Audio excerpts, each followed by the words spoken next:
আজকে আমরা পড়ব নিটের বেসিক জুলজি, যার মধ্যে আছে রেসপিরেশন, সার্কুলেশন, এক্সক্রিশন এবং কোঅর্ডিনেশন। প্রত্যেকটা চ্যাপ্টার অল্প করে উপর থেকে বুঝবো, যাতে পরে যখন ডেপথে বুঝতে যাব তখন সুবিধা হয়। প্রথম চ্যাপ্টারই আসছে রেসপিরেশন ইন হিউম্যানস, যেটা কিনা 5 স্টেপ প্রসেস। রেসপিরেশন কথাটার অর্থ বুঝতে গেলে প্রথমে আমাদের এনভায়রনমেন্ট তো ঢুকতেই হবে, আর এনভায়রনমেন্ট মানেই গ্যাসেস। যদি আমরা লাংস নিয়ে নিই, লাংস আর এনভায়রনমেন্টের আমাদের হিউম্যানস এবং প্রত্যেকটা অর্গানিজমসের সম্পর্ক হচ্ছে আমরা এনভায়রনমেন্ট থেকে অক্সিজেন নিই এবং লাংস কার্বন ডাই অক্সাইড যেটা বর্জ্য সেটা এনভায়রনমেন্টকে ফেরত দিয়ে দেয়। এই যে এই গ্যাসিয়াস এক্সচেঞ্জ এনভায়রনমেন্ট এবং লাংসের মধ্যে হয় অক্সিজেন এবং কার্বন ডাই অক্সাইড, নেওয়াটাকে আমরা ইন্সপিরেশন বলি এবং ছেড়ে দেওয়াটাকে কার্বন ডাই অক্সাইডটাকে আমরা এক্সপিরেশন বলি। এই গোটা প্রসেসটাকে আমরা ব্রিদিং বলি। 5 স্টেপ প্রসেসের এটা হচ্ছে স্টেপ নাম্বার 1, যেটার মধ্যে ইন্সপিরেশন আছে অক্সিজেন নেওয়া এবং কার্বন ডাই অক্সাইড ছেড়ে দেওয়া। তারপর যদি আসি, লাংস থেকে যে অক্সিজেনটা রয়েছে সেটা একটা ব্লাড ভেসেলসে চলে যায়। সেটার স্টেপ হচ্ছে স্টেপ 2, এক্সটার্নাল রেসপিরেশন। এবং ব্লাডে যে কার্বন ডাই অক্সাইড আছে, যেটাকে আমরা ডিঅক্সিজেনেটেড ব্লাড বলে থাকি, সেটা আবার ফেরত যায় লাংসে। এই পুরো প্রসেসটা লাংস থেকে ব্লাড ভেসেলসে, রক্তের মধ্যে লাংস এবং রক্তের মধ্যে যে অক্সিজেন এবং কার্বন ডাই অক্সাইড যে আদান প্রদানটা হয়, যে গ্যাসিয়াস এক্সচেঞ্জটা হয়, সেটাকে আমরা বলে থাকি এক্সটার্নাল রেসপিরেশন। ব্লাড ভেসেলস থেকে এবারে আমরা যাব টিস্যু অথবা সেল, যেখানে অলরেডি ফুড তো থাকতেই হবে এবং ব্লাড থেকে, রক্ত থেকে যে অক্সিজেনটা যাচ্ছে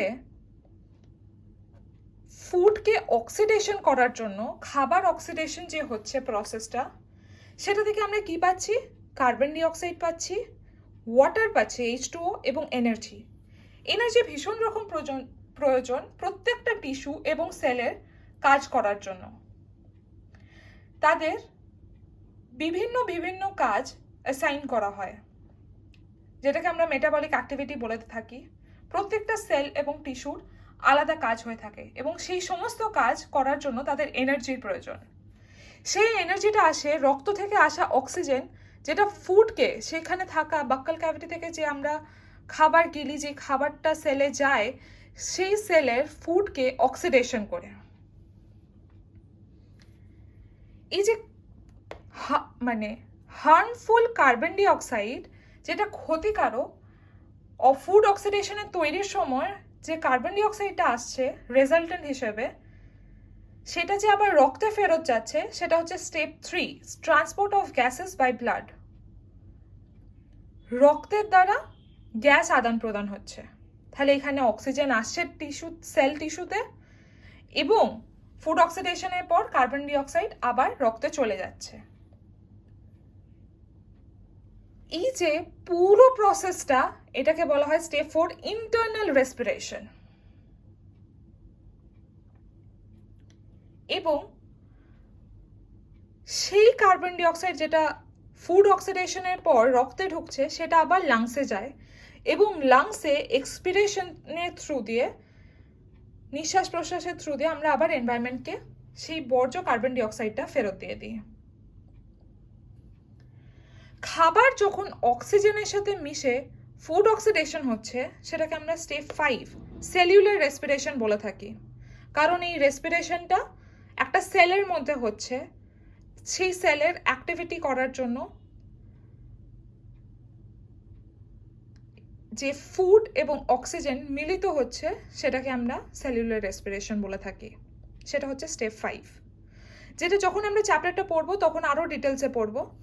কিন্তু এখন অল্প বোঝার জন্য যে 5 স্টেপ প্রসেস, সেটা হচ্ছে এনভায়রনমেন্ট থেকে আমরা অক্সিজেন নিচ্ছি, সেই অক্সিজেন আমরা রক্তে দিচ্ছি, রক্ত থেকে আমরা সেল বা টিস্যুতে দিচ্ছি।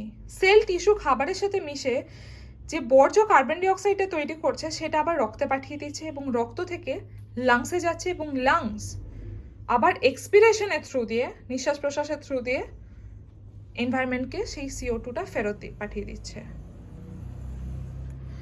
আমরা যদি চ্যাপ্টারটা পড়ি তখন আবার একটা টপিক আসে যেটাকে বলা হয় ব্রিদিং ভার্সেস রেসপিরেশন। দুটোর মধ্যে পার্থক্য কি?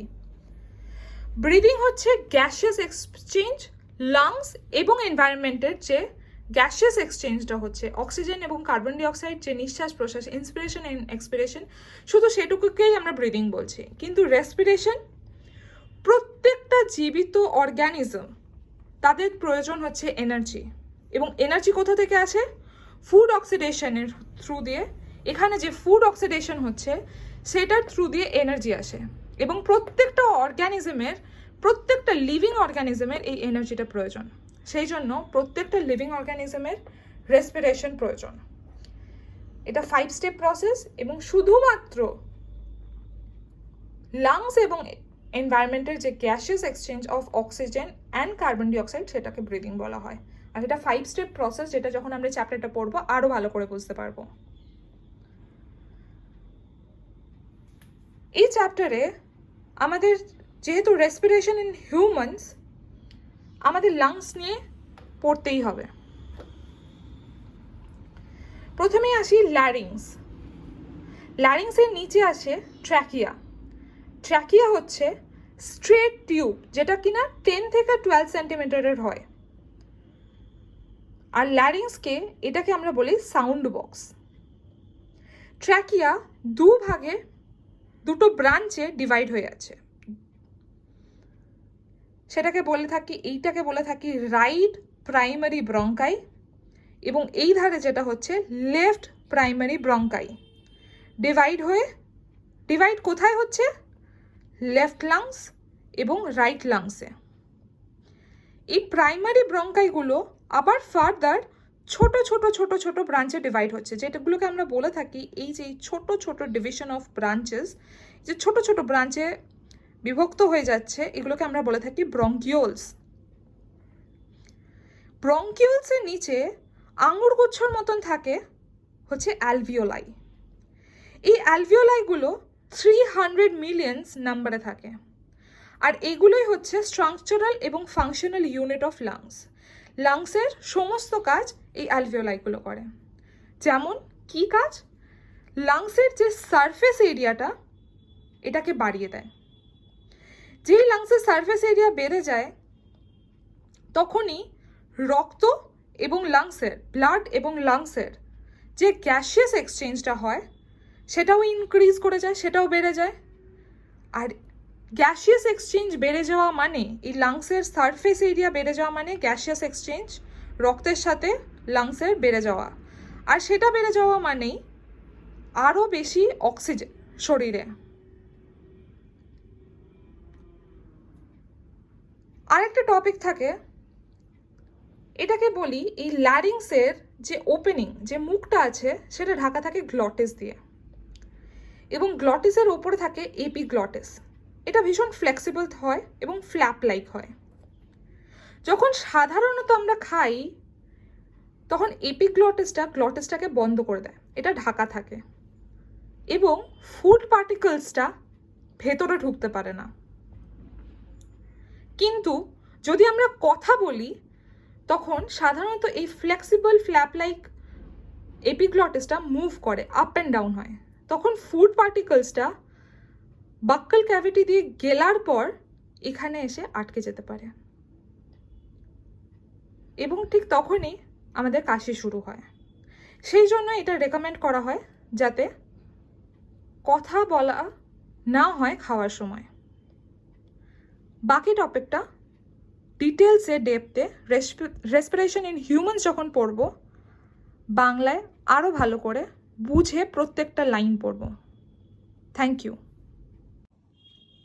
নিটের বেসিক জুলজির সেকেন্ড টপিক, সার্কুলেশন ইন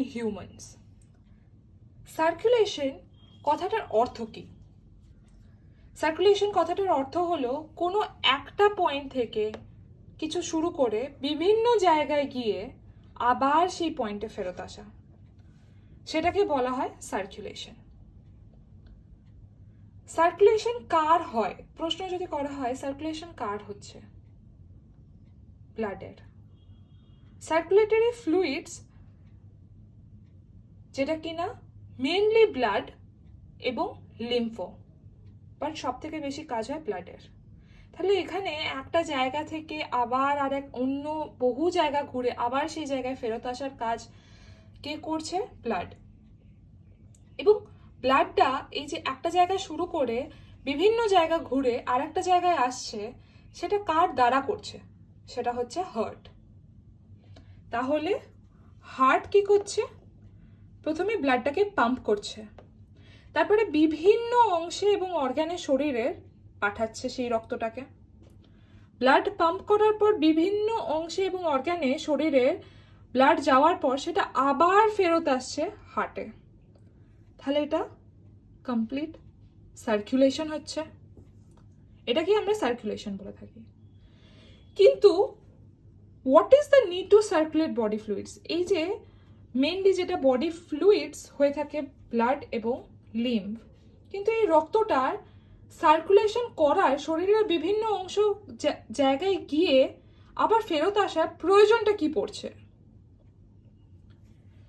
প্রয়োজনটা যদি আমরা দেখি, আমরা একটা টিস্যু বা সেল যদি নিই, টিস্যু বা সেল আমরা কেন নিচ্ছি? কারণ টিস্যু আর সেলই একটা শরীরকে পুরো গঠন করার জন্য এবং ফাংশন করার জন্য একটা বিল্ডিং ব্লকের মতন, যেমন একটা ঘরকে একটা ইট, ঠিক সেইভাবে একটা টিস্যু সেল পুরো অর্গানিজমটার ফাংশন এবং গঠন, কাজ এবং গঠন দুটোই করে। সেই জন্য একটা টিস্যু বা সেলের এক্সাম্পল নিচ্ছি, যেখানে ডাইজেস্টিভ ট্র্যাক্ট থেকে ফুড আসছে। ফুড কেন আসছে? কারণ টিস্যুটার সমানে যে কাজ করার আছে, যে সেল অ্যাক্টিভিটি করার আছে, তার জন্য এনার্জি দরকার, নিউট্রিয়েন্টস দরকার। তো ডাইজেস্টিভ ট্র্যাক্ট থেকে টিস্যু সেল অ্যাক্টিভিটি করানোর জন্য যে এনার্জি বা নিউট্রিয়েন্টস বা খাদ্যটা আসছে, সেটা কিন্তু আসছে রক্তের থ্রু দিয়ে। লাংস থেকে সেলে যাচ্ছে অক্সিজেন এবং মিশে খাবারের সাথে মিশে তৈরি করছে বাই প্রোডাক্টস, রেজাল্টেন্ট হিসেবে কার্বন ডাইঅক্সাইড, ওয়াটার, এনার্জি, এইসব, যাতে এনার্জিটা এটার কাজ করতে সাহায্য করে। এবং যে কার্বন ডাইঅক্সাইড যেটা ক্ষতিকারক, সেটা আবার লাংসে ফেরত আসছে। তাহলে লাংস থেকে টিস্যুতে যাচ্ছে অক্সিজেন এবং আসছে কার্বন ডাইঅক্সাইড, খাবারের সাথে মিশছে, ফুড অক্সিডেশন করছে, এনার্জি দিচ্ছে কাজ করার জন্য। এই যে গ্যাসিয়াস এক্সচেঞ্জটা হচ্ছে, এই যে কার্বন ডাইঅক্সাইড চলে আসছে এবং অক্সিজেন যাচ্ছে, সেটাও কিন্তু হচ্ছে ব্লাডের থ্রু দিয়ে, ব্লাড নিয়ে যাচ্ছে গ্যাসিয়াস প্রোডাক্টসটাকে। এন্ডোক্রাইন গ্ল্যান্ডস, যেটা সাধারণত এক্সাম্পল হচ্ছে থাইরয়েড, থাইমাস, পাইনিয়াল, পিটুইটারি, এইসব। এন্ডোক্রাইন গ্ল্যান্ডসে কোনো শিরা উপশিরা থাকে না, এটা হরমোন রিলিজ করে, হরমোন ডাইরেক্টলি ব্লাডে এসে পড়ে। তাহলে এন্ডোক্রাইন গ্ল্যান্ডসের হরমোন প্রচুর কাজ করে শরীরকে রেগুলেট করার জন্য, শরীরকে চালানোর জন্য হরমোনের প্রচুর কাজ, যেটা চ্যাপ্টার যত বাড়বে তত বোঝা যাবে। কিন্তু এই হরমোনটা টিস্যু বা সেলে যাচ্ছে, কিন্তু এই হরমোনটার কাজ পুরোটাই শুরু হচ্ছে, এটা পৌঁছচ্ছে টিস্যু বা সেলে ব্লাডের থ্রু দিয়ে।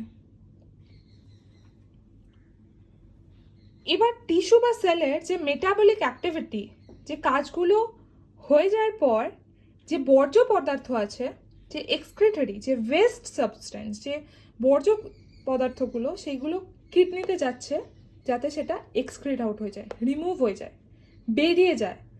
সেটাও কিন্তু বর্জ্য পদার্থগুলো কিডনিতে চলে আসে, নোংরা জিনিসগুলো ব্লাডের থ্রু দিয়ে, যাতে ওটা বেরিয়ে চলে আসে।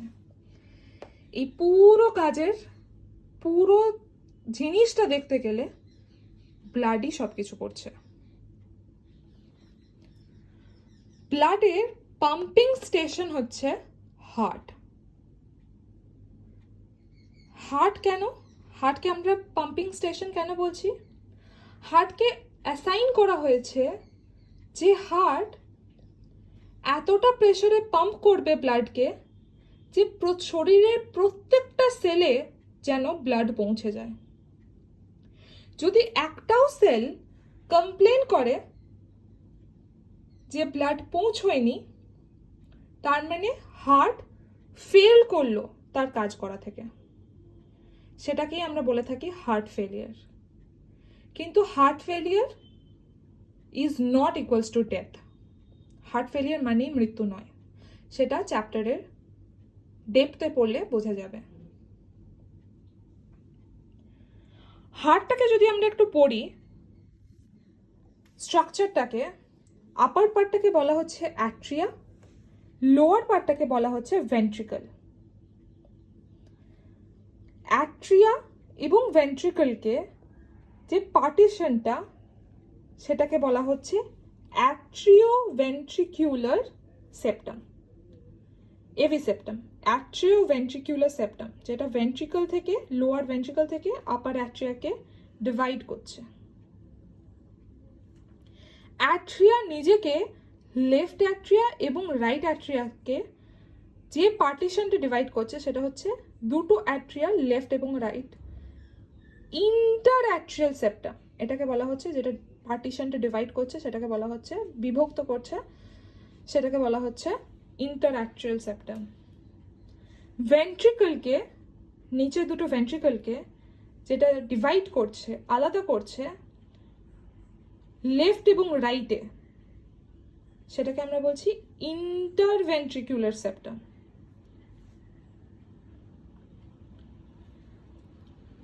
লেফট, বাঁ দিকের আর্টিকল এবং লেফট ভেন্ট্রিকল, বাঁ দিকের অ্যাট্রিয়া এবং ভেন্ট্রিকল, অ্যাট্রিয়াম এবং ভেন্ট্রিকলকে যাওয়ার জন্য প্যাসেজ যে ওপেনিং হচ্ছে, এটার দুটো ফ্ল্যাপ আছে, ফ্ল্যাপ লাইক স্ট্রাকচার, যেটা ওপেন করে দিচ্ছে অক্সিজেনেটেড এবং ডিঅক্সিজেনেটেড ব্লাড যাতে পাস করতে পারে।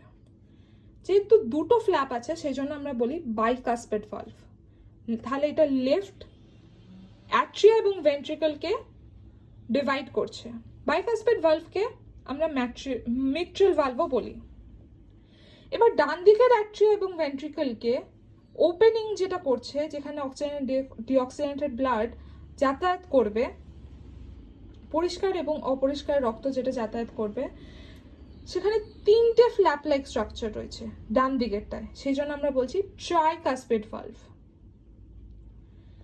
এবার যদি সাইজ দেখি, তাহলে ভেন্ট্রিকল বেশি বড় অ্যাট্রিয়ার থেকে, লেফট ভেন্ট্রিকল বেশি বড় রাইট ভেন্ট্রিকলের থেকে, রাইট অ্যাট্রিয়া বেশি বড় লেফট অ্যাট্রিয়ার থেকে। তাহলে সব থেকে বলো লেফট ভেন্ট্রিকল, তারপরে রাইট ভেন্ট্রিকল, তারপরে রাইট অ্যাট্রিয়া, তারপরে লেফট অ্যাট্রিয়া। যদি আমরা হার্টের সাইজটাকে দেখি, ওটা একটা ক্লিনসড ফিস্টের মতন, মানে মুঠো হাত, মুঠো করলে যেটা হয় ক্লিনসড ফিস্ট, সেটার মতন। এবং সাইজ, ওয়েট যেটা হয় সেটা 250 থেকে 300 গ্রাম। নিট জুলজি বেসিকের তৃতীয় অংশ, এক্সক্রিশন ইন হিউম্যান। এক্সক্রিশনের মানে কি? শরীরের এক একটা সেল মেটাবলিক অ্যাক্টিভিটি করে এবং সেই মেটাবলিক অ্যাক্টিভিটি থেকে অনেক বেশি বর্জ্য পদার্থ তৈরি হয়। সেসব বর্জ্য পদার্থগুলো টক্সিক হয়, যার মানে বিষ। এই যে টক্সিসিটিটা কমানোর জন্য, যাতে শরীরের ক্ষতি না হয়, ওগুলো শরীর থেকে বের করে দেওয়া খুব প্রয়োজন। এই বর্জ্য পদার্থগুলো সাধারণত নাইট্রোজেনাস হয়। তাহলে এক্সক্রিশন মানে দাঁড়ালো removal of nitrogenous West from body, শরীর থেকে সমস্ত রকমের নাইট্রোজেনাস যে বর্জ্যগুলো আছে সেগুলো সরিয়ে ফেলতে হবে।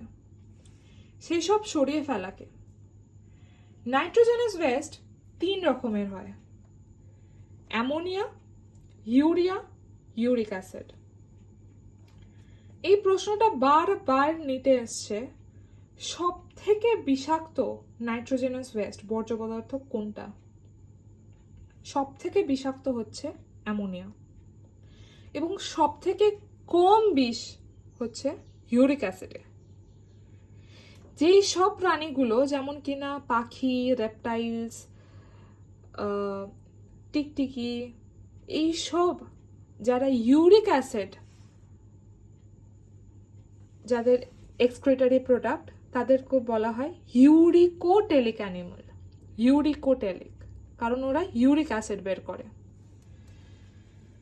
যেসব অ্যানিমালস, যেটা সব থেকে মোস্ট বিষাক্ত, অ্যামোনিয়া মেটাবলিজম থেকে তৈরি হয়, তাদেরকে বলা হয় অ্যামিনোটেলিক। বেশিরভাগ জলে থাকা প্রাণীদের অ্যামোনিয়া এক্সক্রেটরি প্রোডাক্ট হয়, বর্জ্য পদার্থ অ্যামোনিয়া হয় বেশিরভাগ জলে থাকা প্রাণীদের। যারা ইউরিন দিয়ে ইউরিয়া বের করে তাদেরকে ইউরিওটেলিক বলা হয়, যেমন কিনা হিউম্যান। কিন্তু এর মধ্যে একটা ব্যাপার আছে, মানুষ কি সেল দিয়ে ডাইরেক্ট ইউরিয়া এক্সক্রেট করে? সেল দিয়ে কিন্তু ডাইরেক্ট ইউরিয়া তৈরি হয় না। তাহলে ধরে নিলাম এটা একটা সেল, সেলে মেটাবলিজম হয়েছে, মেটাবলিক অ্যাক্টিভিটি হয়েছে। মেটাবলিক অ্যাক্টিভিটি থেকে কিন্তু অ্যামোনিয়া তৈরি হয়। হিউম্যানের সেল মেটাবলিক অ্যাক্টিভিটি থেকে তৈরি হচ্ছে কি? অ্যামোনিয়া। সেই অ্যামোনিয়াটা লিভারে গিয়ে ইউরিয়াতে তৈরি হচ্ছে। অ্যামোনিয়াটা লিভারে গিয়ে ইউরিয়াতে যে কনভার্ট হচ্ছে, সেই কনভার্সনটা হচ্ছে অর্নিথিন সাইকেল দিয়ে। অর্নিথিন সাইকেল দিয়ে অ্যামোনিয়াটা ইউরিয়াতে তৈরি হচ্ছে, এবং সেই ইউরিয়াটা কিডনিতে গিয়ে এক্সক্রিশন হয়ে বেরিয়ে যাচ্ছে। তাহলে সব থেকে মেইন এক্সক্রিটরি অর্গান কি দাঁড়ালো? কিডনি। কিডনিকে তৈরি করছে স্ট্রাকচারাল এবং ফাংশনাল ইউনিট, যেটা গঠন করছে এবং কাজ করছে, তার নাম হচ্ছে নেফ্রন। 2টো কিডনি থাকে, একটা কিডনিতে 1 মিলিয়ন নেফ্রন থাকে। নিট বেসিক জুলজির শেষ topic, control and coordination.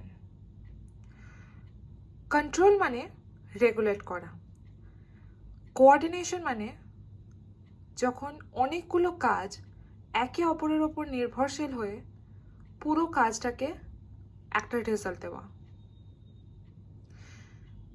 Example, ধরুন আমরা দৌড়তে বা এক্সারসাইজ করতে স্টার্ট করেছি। যখনই আমরা দৌড়তে বা এক্সারসাইজ করতে স্টার্ট করব, তখন কিন্তু মাসল অ্যাক্টিভিটি বেড়ে যাবে। দৌড়ানো বা এক্সারসাইজ করাতে মাসলের যে কাজ সেটাও তো বেড়ে যায়। এবার মাসলের কাজ যেই বেড়ে যাবে, এনার্জি ডিমান্ড, এনার্জি যে চাই সেটাও বেড়ে যাবে। আরও বেশি এনার্জি চাই, মাসলের কাজ যেই বেড়ে যাবে। এবং এনার্জি ডিমান্ড বাড়াতে মেটাবলিক অ্যাক্টিভিটিও বেড়ে যাবে। বেশি এনার্জি দিতে গেলে সেলের মেটাবলিক অ্যাক্টিভিটিও বাড়াতে হবে। এবং যেই মেটাবলিক অ্যাক্টিভিটি বাড়বে, তখনই বাড়বে যখন ফুড অক্সিডেশনও বেড়ে যাবে।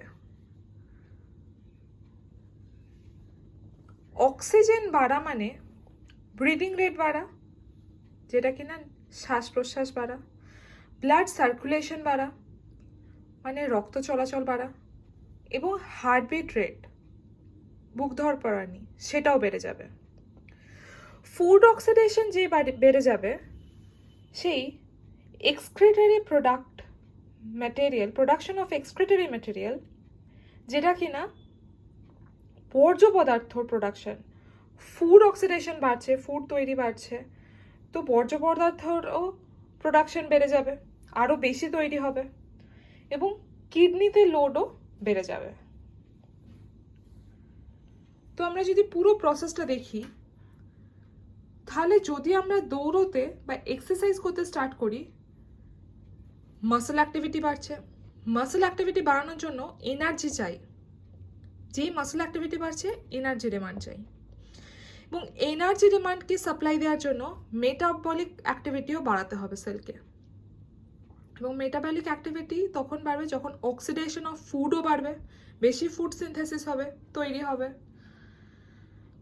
এবং অক্সিজেন বাড়া মানে শ্বাস প্রশ্বাস বাড়া, রক্ত চলাচল বাড়া, হার্টবিট বাড়া, এবং ফুড সিনথেসিসের জন্য বর্জ্য পদার্থ প্রোডাকশন বাড়া, এবং কিডনির ওপর চাপ পড়া। এই যে পুরো প্রসেসটা একটার ওপর একটা নির্ভর, একটা অ্যাক্টিভিটির ওপর আর একটা নির্ভর, একটা কাজের এবং ফাংশনের ওপর আর একটা ফাংশন ডিপেন্ড করছে, এবং তার ফলে একটা জিনিস হচ্ছে, সেটাকেই আমরা পুরো প্রসেসটাকে কোঅর্ডিনেশন বলছি। একটার সাথে একটা কোঅর্ডিনেট করছে, এবং কোঅর্ডিনেটের ফলে একটা ফল আসছে। কন্ট্রোল অ্যান্ড কোঅর্ডিনেশনের আর একটা এক্সাম্পল হচ্ছে, যদি আমাদের হাতে মশা বসে, সেই মশাটা যেভাবে আমরা ব্রেনে সিগন্যাল পাই, এবং ব্রেন হাতকে সিগন্যাল দিয়ে সেই হাতটা মারে, এই যে পুরো প্রসেস অফ কোঅর্ডিনেশনটা, এটা এরকম অনেক এক্সাম্পল যেটা কোঅর্ডিনেটেড ওয়েতে গোটা শরীর পারফর্ম করে। তাহলে কন্ট্রোল অ্যান্ড কোঅর্ডিনেশন দুটো সিস্টেম দিয়ে হচ্ছে। একটা হচ্ছে এন্ডোক্রাইন সিস্টেম, যেটা হরমোন রিলিজ করছে, কোনো ডাক্ট নেই, আর একটা হচ্ছে নার্ভাস সিস্টেম, নিউরনস দিয়ে করছে। যখন চ্যাপ্টারটা বেশি ভালো করে পড়বো তখন রিয়েলাইজ করব নিউরনস কিভাবে ব্রেন, নার্ভ এবং স্পাইনাল কর্ডের থ্রু দিয়ে সমস্ত কাজ করছে। এন্ডোক্রাইন সিস্টেম এবং নার্ভাস সিস্টেম দুটো মিলিয়ে ইন্টিগ্রেটিং সিস্টেম তৈরি করছে, এবং সমস্ত কন্ট্রোল এবং কোঅর্ডিনেশনের কাজ হয়। এন্ডোক্রাইন সিস্টেম হরমোন দিয়ে রেসপন্স করে, কারণ এটা রিলিজ করে হরমোন ডাকলেস, এবং এইটা নার্ভাস সিস্টেম নিউরনস দিয়ে রেসপন্স করে। সাধারণত এন্ডোক্রাইন সিস্টেমের রেসপন্স স্লো হয়, বাট লং লাস্টিং হয়, অনেক বেশিক্ষণ ধরে থাকে। কিন্তু নার্ভাস সিস্টেম ফাস্ট অ্যাক্ট করে, কিন্তু শর্ট লিভড, ভীষণ কম সময়ের জন্য থাকে। Endocrine system widely spread, hormones গোটা শরীরের বিস্তৃতভাবে ছড়িয়ে আছে, এবং ওয়াইডলি মানে সমস্তভাবে ছড়িয়ে আছে, এবং এটা সমস্ত কাজে কোঅর্ডিনেশনে হেল্প করে। কিন্তু nervous system exact point to point কাজে হেল্প করে। এখানে শেষ হলো বেসিক জুলজি নিটের জন্য।